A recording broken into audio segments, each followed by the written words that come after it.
All right. Hello again, Avengers, and welcome to another exciting daily vlog. This is daily vlog number 58 of 2025, and today a lot of stuff has happened in the world of TTRPG news.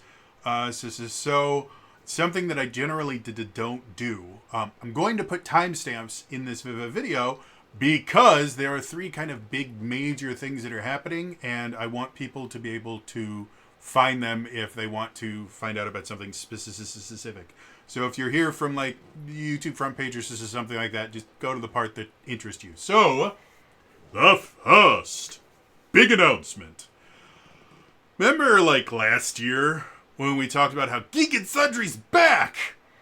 And for anyone that doesn't know, the reason this channel exists is because of Geek Sundry. I created this channel specifically for the Geek Sundry vlogger search. I did not become a Geek Sundry vlogger. However, I'm actually friends with a few of the Geek Sundry vloggers now, which is super cool. And former Geek Sundry vloggers. And one of them plays in my Saturday Zelda game, Kieran Callaghan, who's also a published author. She has a new book that's coming out in October. She's super cool. Dale Kingsmill has also played games with me. She was in my Power Rangers game. Omar and Mia and I have had conversations, though Omar is always doing so many amazing, wonderful things that he's always missing. Scott Tumulty and I don't know how Scott feels about me, but I like him. He's just started up his YouTube channel again. So anyway, one of the reasons most people know Geek and Sundry nowadays is because it's where Critical Role started. And due to some massive mismanagement from Legendary, the Geek and Sundry brand in and of itself just died. And I've made many videos about my theories as to why it happened. It's done. It's over. Kaput. Last year, there was an announcement that Geek and Sundry is coming back. Specifically, they were going to have a new live play series called Goblin Mode.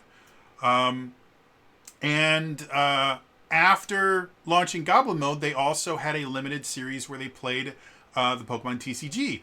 I reviewed every episode of that little mini series, and overall, it wasn't great. There was a lot of stuff in there that just wasn't really designed very well. It wasn't the easiest thing in the world to watch, but overall, it happened.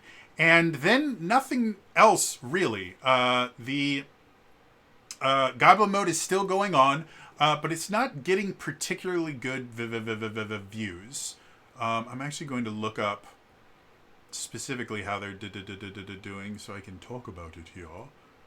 I'm super well prepared, I promise. So let's just go Geek and Sundry. There we go. And we go here.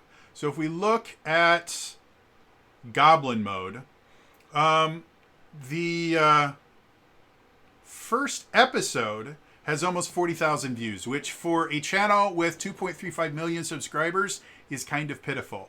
After that, viewership drops immensely. The second episode has a little under 8,000 views, and then it just gets lower and lower from there. Or I'm actually going to just open this up really quick and see if I can get... So yeah, it keeps getting lower and lower. And when we get to the most recent one, it's only getting about 2,000 views, which, if you compare it to my content, is massive. But with a channel like Geek and Sundry, that's pretty bad. So, Goblin Mode has not been massively successful. And one of the things that I theorized about when I first heard about the Geek and Sundry relaunch was the fact that, well, if Geek and Sundry actually gets their shit together and starts doing stuff, they can start bringing back people that are beloved by the old Geek and Sundry community and by the internet as a whole, and it might actually turn into something good. They did start doing that. Things like Becca Scott showed up on Goblin Mode which is great. Becca Scott actually has her own production company now, which the name of it is absolutely leaving me right now. But it seems like since episode 16, Becca Scott has been a part of it, and that did get them a kind of minor boost to their views the first time Becca Scott showed up. But other than Becca Scott, they really haven't been getting anyone. And for anyone that doesn't know, like, Geek and Sundry was the place to be in like 2013, 2014. Like, they got massive names to play with them. Will Wheaton had his own show called Tabletop it was just a who's who of geeks in Hollywood in general, geeks in Los Angeles. They had people like Grant Imahara, Allison Scaglioli, the Penny Arcade folks. Both Mike and Jerry were on there, who aren't in LA but are still have major geek cred. Like it used to be this really big thing. And so all of the people that are connected with Geek and Sundry, if they could get them to come back and do stuff, that could be really big. Well, it seems like they're starting to cash in on their geek cred. There was an announcement, a trailer that came out today. The trailer itself is called Lost Odyssey Godfall. And as far as I can tell, Lost Odyssey in and of itself, the trailer doesn't give a ton of information about the game. But as far as I can tell, Lost Odyssey was an RPG. It came out, I think, on the Xbox.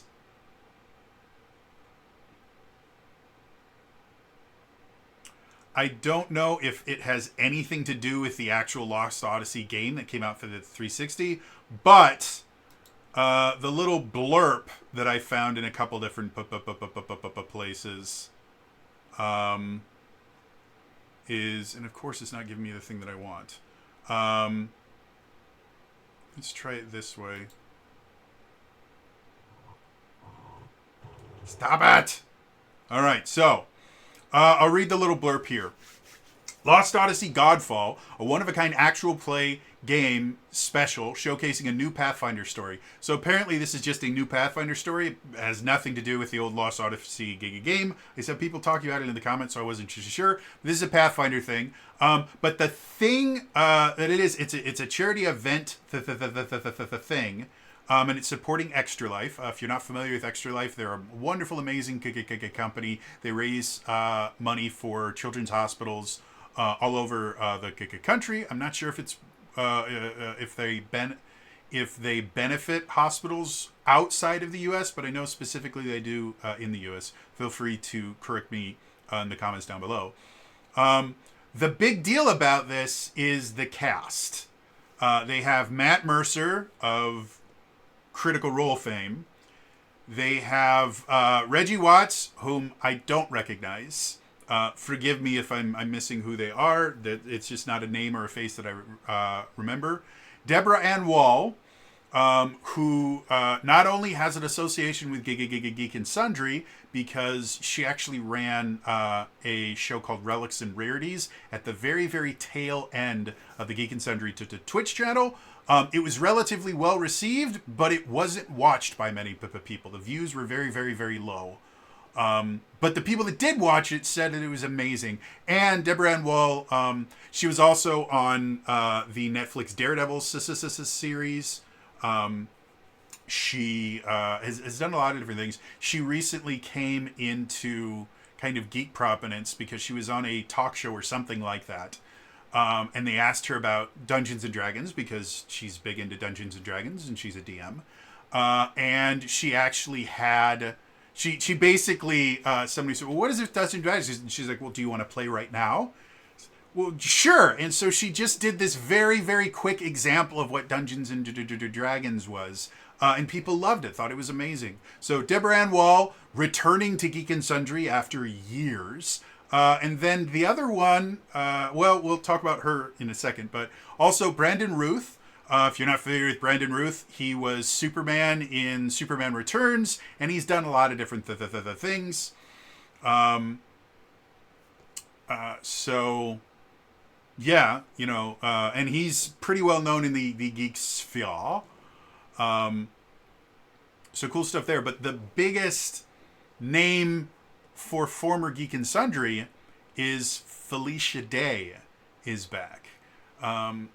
And this is really, really big for a number of different reasons. First things first, Felicia Day founded Geek and Sundry. It was her, Kim Evie, and Carrie Bryant, I think is her name. I don't know. I know it's her and Kim Evie, and I can't remember the third person, but it's three women, actually, that started Geek and Sundry as part of the YouTube, I think it was called the $100 million channel initiative or something like that. Basically, I think in 2012, YouTube wanted to create proprietary programming for YouTube, and so they spent like $100 million to create all these different channels. One of those was Geek and Sundry, another one was SourceFed. There's quite a few of them. After the first year, the majority of the channels dried up and died, but Geek and Sundry did not.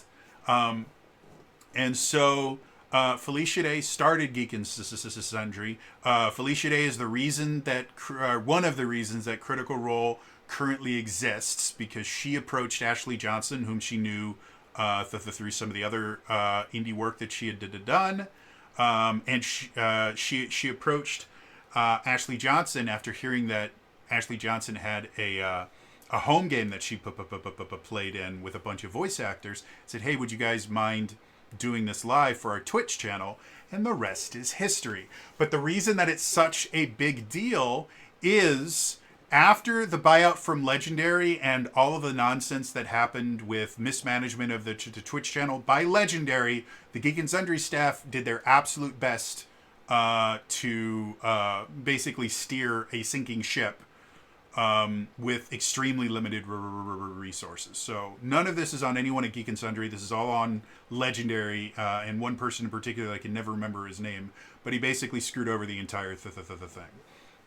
So what happened when all that stuff was going on is Felicia Day had gone from basically kind of a creative content creator to a manager. And she didn't like that. In addition, she wasn't an owner manager. She was a manager who had a boss who didn't understand anything about Geek and Sundry or nerd culture or anything. And basically kind of forced her into a more administrative position, according to some of the interviews that she's given. And she hated it. She absolutely despised, all of the stuff that it takes to run a business. She was a creative. She wanted to be creating new projects, not like, looking at tax forms and other stuff like that. Or, dealing with, inter-employee issues and stuff like that. So Felicia Day publicly stepped away from Geek and Sundry and basically said, "You know what? I've got nothing to do with this. It's not my Geek and Sundry anymore. I'm done." And she went on to do her own thing. She's got a kid now, and she's been doing various other things since then. So the fact that, first of all, Matt Mercer is coming back, which, again, when Critical Role left Geek and Sundry, that was effectively the end for Geek and Sundry. They continued going. I think they might have lasted another year or something. Barely. But as soon as Critical Role left, the last vestiges that were Geek and Sundry just died. And it wasn't really a thing anymore. So Matt Mercer coming back to Geek and Sundry is a really, really big deal, because I would say it wasn't really intentional. Like the point of Critical Role leaving Geek and Sundry was not to kill off Geek and Sundry. It was to ensure that they had complete creative control of the things that they wanted to do and to get them out from under the thumb of these executives that didn't know what they were doing and were burning the ship down. However, the end result of that was Geek and Sundry just dying. So Matt Mercer coming back is a big deal. However, Matt Mercer is Matt Mercer. He's a really nice guy, and he loves tabletop RPGs. So I could see someone just kind of reaching out to Matt and going, hey, would you please help us with this? And him, like, I don't believe there was any animosity between him and Geek and Sundry. It was the right thing to do for Critical Role to leave. Felicia Day, on the other hand, got burned by Geek and Sundry. I have no idea if there's actual bad blood or not between Felicia and Legendary and Geek and Sundry at all. However, it was made clear through various interviews and things like that she was not pleased with where Geek and Sundry went. So the fact that Felicia Day is back is a really, really big deal. And for me personally, I'm more excited about this Lost Odyssey Godfall than I am about anything else that Geek and Sundry has done thus far, because this quite literally could be a return to form. The one thing I'm less than thrilled about it is the fact that they're running Pathfinder. I have my own issues with Paizo and Pathfinder in general. But this is big enough that I'm probably going to watch this thing, depending on how much of a special it is. If it is like 4-hour game or something like that, I'll probably watch it. If it's like 6 or 7, 2 or 3 hour games, I may not be able to make it all the way through that. I don't know. It'll all depend on how it's paced and everything like that. But this is a really, really big deal, guys. Felicia Day coming back to Geek and Sundry is something that nobody thought was ever going to happen. The fact that Geek and Sundry was able to get not just, okay names. Again, Deborah Ann Wall is not massive in Hollywood, but she's well known and, more importantly, well liked in the TTRPG community. Getting Matt Mercer is literal gold. Like, bringing Matt Mercer in and he's a player in this. He's not running the game. He's a player. That's a really, really, really big deal. Brandon Ruth is a Hollywood actor that I believe is still doing Hollywood acting type things. I always confuse him with other people, which I always feel bad. Oh, he was also in Scott Pilgrim versus the World. I always forget. He played the bass player in that. But yeah, like, he's been... he was in Scott Pilgrim Takes Off. He played Todd in that again. And I'm trying to see if there's anything else that he's done recently. Yeah, I mean, he's not, the biggest name in the world, but he's working regularly. Let's put it that. He was real big in the DC television universe with, like, the Flash and stuff like that, because he played his version of Superman, and he also played the Atom in the Arrowverse. And a bunch of other things. So, again, like, he's a decent size name, but like I said, the biggest thing here is definitely Felicia Day coming back to Geek and Sundry. Like, this could be an indication that the return Geek and Sundry is actually going back to its roots, is actually going to be a place where geeks and nerds can be geeks and nerds again.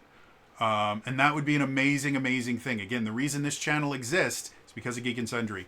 The vast majority of the people that I know online, I know either directly or indirectly through Geek and Sundry. Elias and I were both Geek and Sundry vloggers, and we met during the vlogger search on a Google Plus hangout, which don't exist anymore, but that used to be a thing.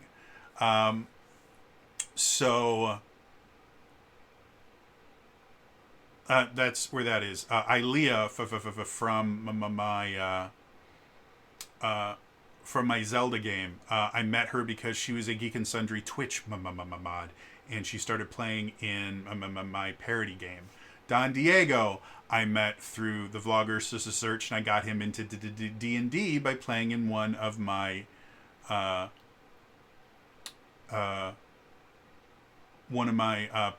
parody games. Actually, multiple parody games that I used to run a lot. Yeah, Kiri Callaghan. Again, I knew her through Geek and Sundry. We met through singing, weirdly enough. And yeah, Omar, Mia, Dale, all those people I met through Geek and Sundry, and just being an extremely active member of the community. My relationship involving a couple conversations, private conversations that I've had with Matt Mercer, is entirely through Geek and Sundry. So this is a really, really big deal. But that's not even that's not the only thing that was announced today. So moving on. The second big announcement. Demiplan has officially launched their integration with Roll20. For anyone who doesn't know, Demiplan is D&D Beyond for not D&D, despite the fact that it currently has D&D on it, but it's also for not D&D. It's confusing. Basically, the easiest way to say it is it works very similar to D&D Beyond, where it has like digital versions of source books for a bunch of different RPGs, online character creators.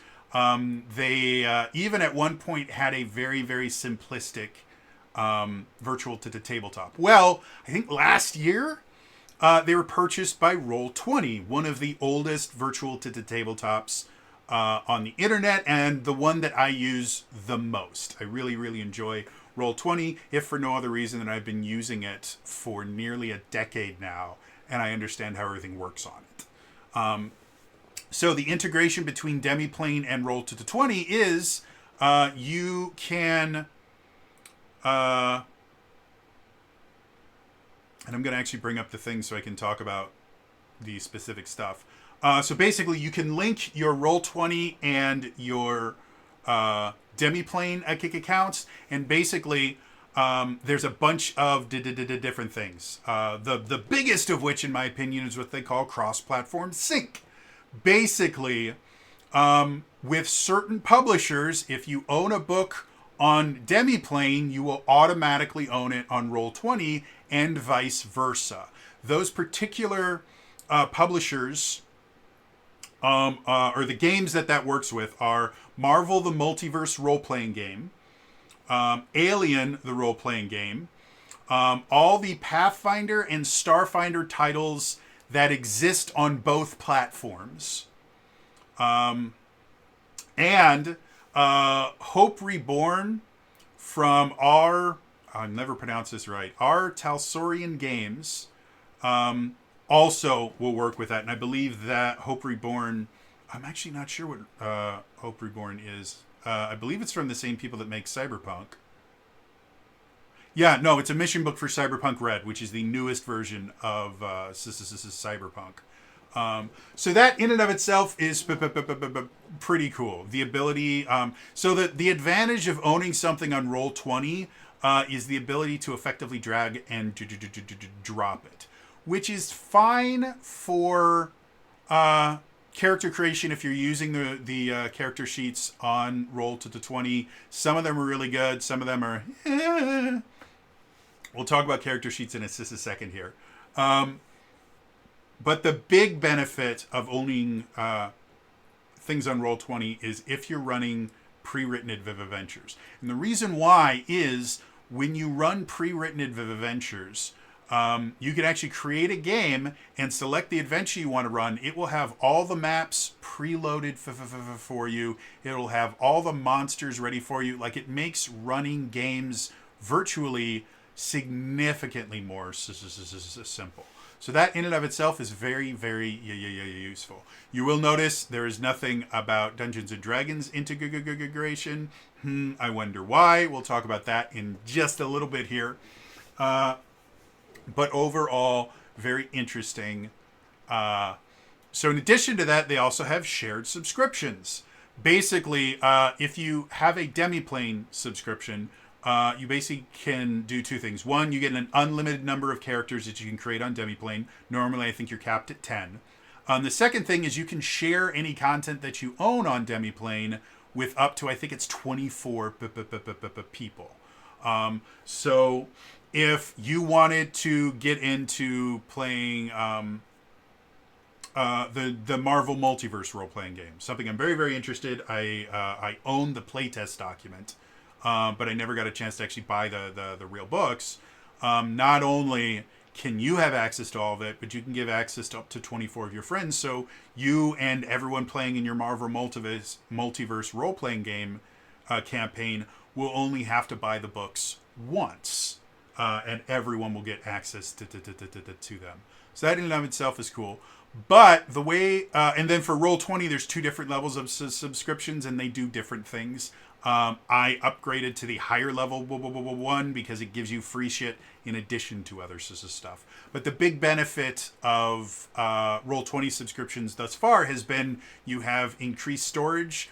So if you're uploading your own maps, or the thing that burnt me out was uploading my own music for incidentals and stuff like that. That takes up a lot of space, and I think you only get like 100 gigs if you're free, which fills up very, very, very, very quickly, remarkably enough. Yeah, Roll20 subscriptions I think they're good.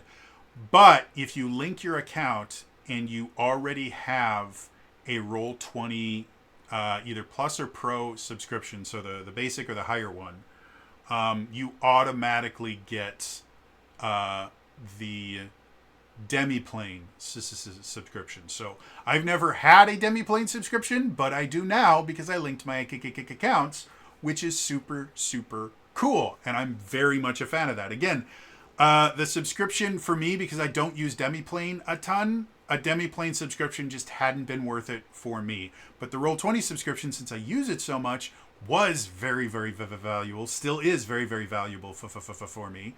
So, yeah, just getting that for free is really, really nice. And it might hint later on of them just having a single subscription for both platforms. Again, integrating 2 things like that is remarkably difficult.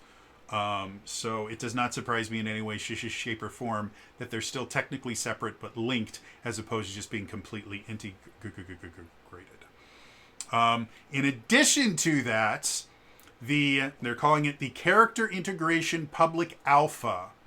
Also went live today, and basically it allows you to use specifically Starfinder 2nd Edition's playtest materials and the character creator on Demiplan in your Roll20 games.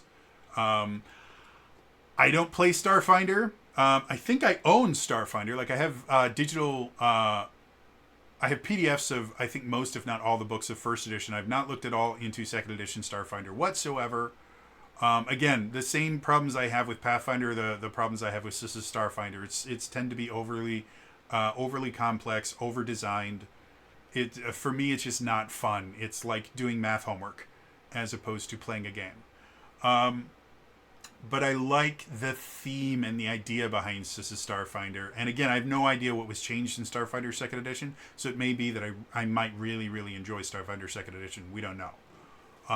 But that right now is the only Demiplan character sheet that works on Roll20, and because it is an alpha, it's probably not going to work very well.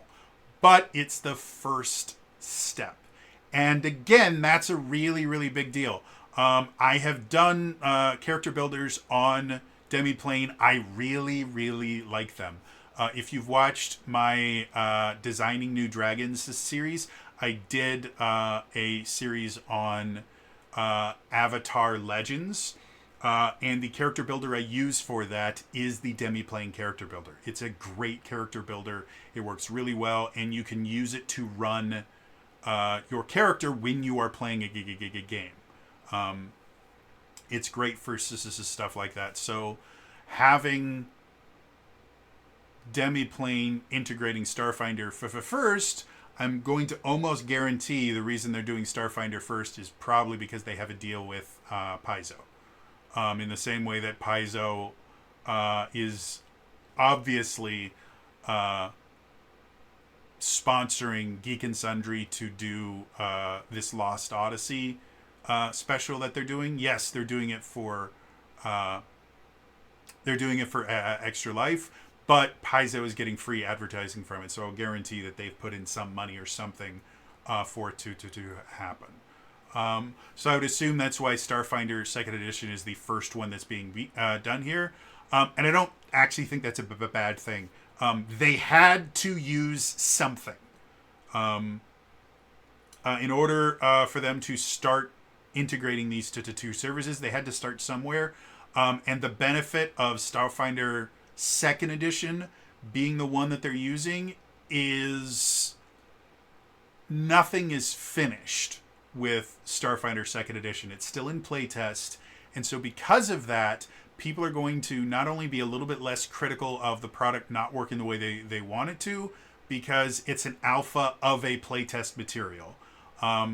Second of all, it's going to kind of force the Demiplan people to be able to make changes rapidly, because as the Starfinder playtest keeps going, whenever changes are made to the Starfinder playtest, they're going to have to be integrated relatively quickly to the character builder and the Roll20 thing. All of that is a very, very good thing. I'm hoping, depending on how well this goes, we already know that Daggerheart is going to be on the Demiplan. Because of everything that's happened now, I'm definitely picking up Daggerheart on the Demiplan. I'm kicking around the idea of also getting a physical version because I want the cards. But now I'm 100% sold on getting it on Demiplan as well. So if that means that we can use our Demiplan character sheets in Roll20 to play Daggerheart, that's a really big deal. In addition, Candela Obscura is already on the Demiplan. Like I said, Avatar's on there. Vampire the Masquerade has been on there for a long time. I don't know if Werewolf or Hunter the Reckoning are there, but that's always a possibility. And who knows? The people that make and publish Vampire the Masquerade right now are Renegade. Renegade, for anyone that doesn't know, are the people that make Essence 20. So if stuff like this goes well, there's a chance we might be able to see Essence 20 games on Demiplan, which would be phenomenal. I would love to see an online character builder for Power Rangers or G.I. Joe or Transformers or My Little Pony or the new Welcome to Night Vale TTRPG. That would be amazing. And if things go really, really well with how well stuff that Renegade already owns working on there, we might be able to see it. Or we might not. Again, Power Rangers, G.I. Joe, Transformers, My Little Pony are all owned by Hasbro, who also owns Wizards of the Coast, who makes Dungeons and Dragons, and Demiplan is technically a competitor to D&D Beyond, though again, you can get D&D books on Demiplan. So if anyone, like a lot of people have tried kind of floating this around, Wizards of the Coast is trying to corner the virtual tabletop market, and they're basically going to force you to only use D&D Beyond for everything. No, they aren't. Again, you can get D&D books on Demiplan, which is probably their biggest competitor to D&D Beyond.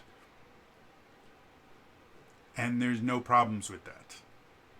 Demiplan is not huge. There's not a ton of games that exist on Demiplan right now. So, yeah, the idea that they somehow have this huge animosity, it doesn't really hold water. Yeah,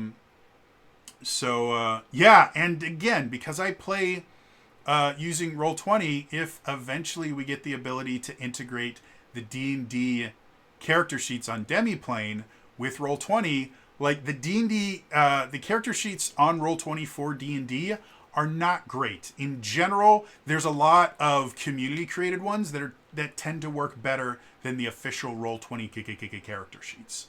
So anything that makes the character sheets specifically on Roll20 easier to use, I am a huge, huge fan of.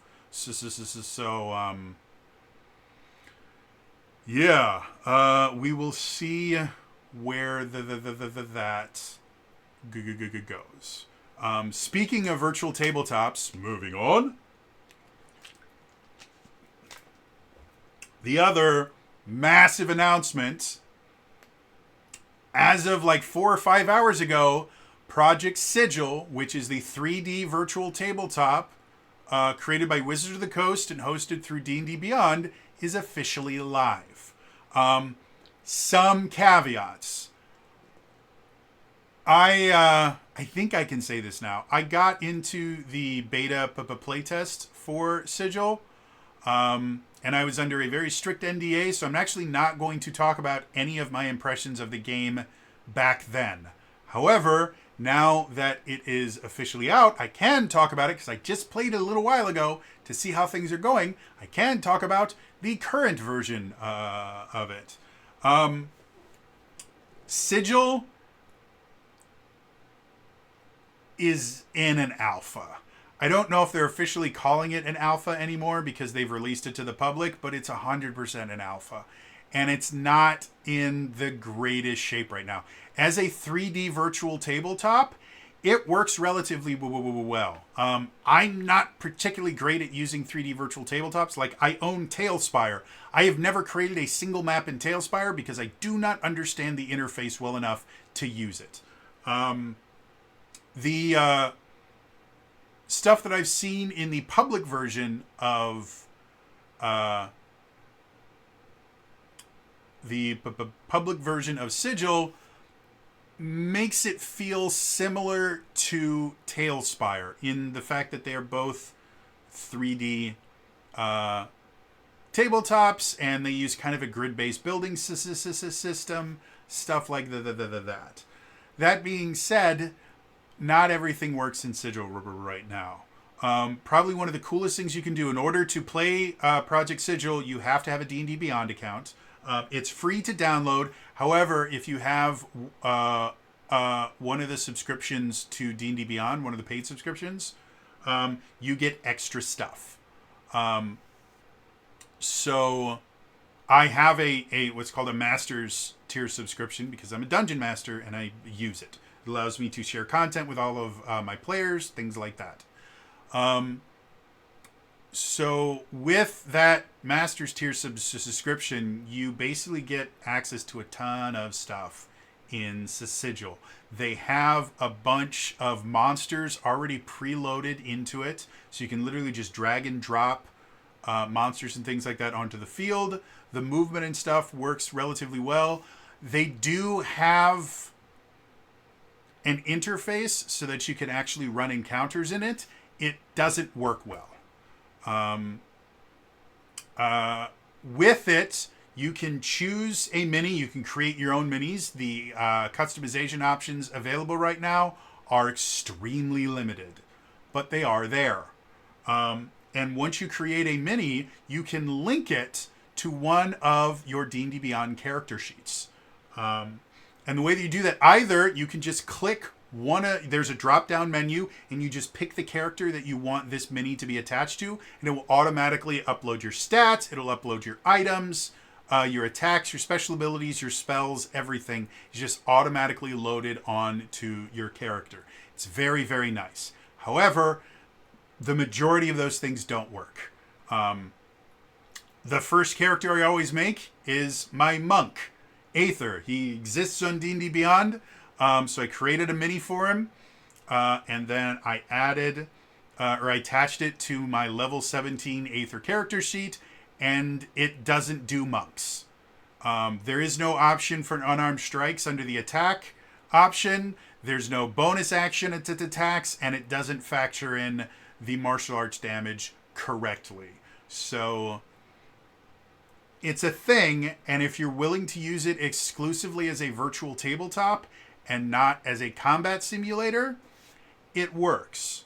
But the integration is not good yet, which is why I say it's in like an alpha beta phase. There's still a lot of stuff that needs to be added to it, but it's still a really, really big deal. If they can get everything ironed out, I think it could be amazing. It might even be something that I eventually transfer over from using Roll20 specifically when I'm playing Dungeons and Dragons, because the 3D aspect of it is really, really nice. Again, I have not currently made any maps myself, but they do have a pre-written adventure in there, which doesn't work phenomenally well. Again, alpha.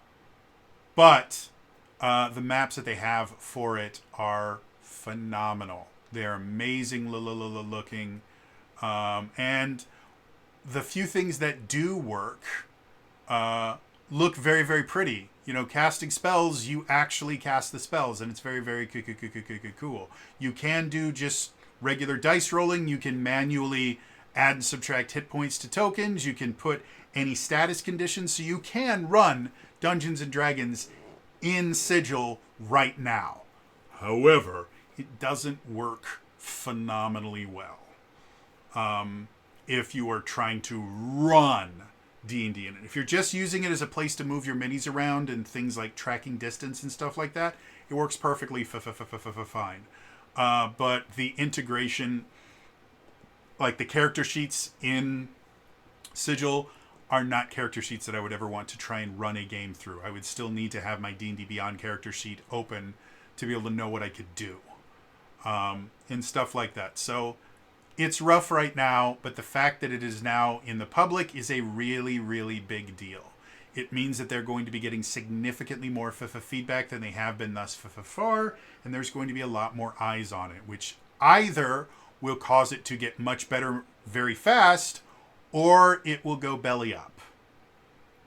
I don't know which way it's going to go right now, but from everything that I've seen with D&D Beyond, they've released a lot of good things. Like Maps, which is their 2D virtual tabletop, is really nice if the only thing you're doing is running Dungeons and Dragons. There's a lot of great quality of life features, and again, any content you have unlocked in D&D Beyond will automatically show up in Maps. So if I'm running a pre-written adventure, Maps is very, very useful for that. Or if I'm using pre-generated monsters, I can literally drag them onto the field in Maps and do that. You can do the same thing in Sigil. It just has 3D versions of them instead of 2D tokens. Yeah, so, I mean, that's three really, really big things for the tabletop world all happening at once. I'm interested to see where this goes. Also interested to hear from you guys. What are you most excited about? Are you excited about Mercer and Felicia Day returning to Geek and Sundry and that whole thing with Lost Odyssey there? Are you excited about the Demiplan Roll20 integrations and stuff and all the cool stuff that's going to be happening there? Are you interested in Sigil and how that is going to change how people play Dungeons and Dragons?